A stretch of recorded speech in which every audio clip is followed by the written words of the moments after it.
ఇదేంటి పులిమరి దాటి వస్తున్నాడు?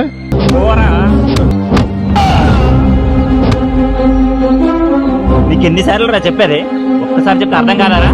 అక్కడ నా బిడ్డ చావబతుకులు పంతులు గారి దగ్గరికి వెళ్ళి గోళీలు తీసుకుని వెళ్ళిపోతాను. ఊళ్ళో అడిగే పెట్టకూడదండి. గోళీ ఏంట్రా?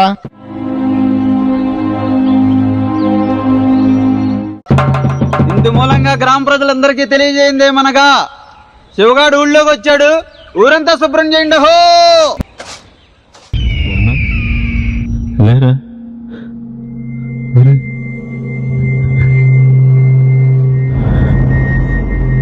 నా గుండె చప్పుడాగిపోయావా, నా ఆశల చిగురు వాడిపోయావా, తలకొరివి నీవు అయ్యా. ఆ కాష్టంలో శివగాడు అప్పట్లో లేడయ్యా, కొడుకు చనిపోయాక.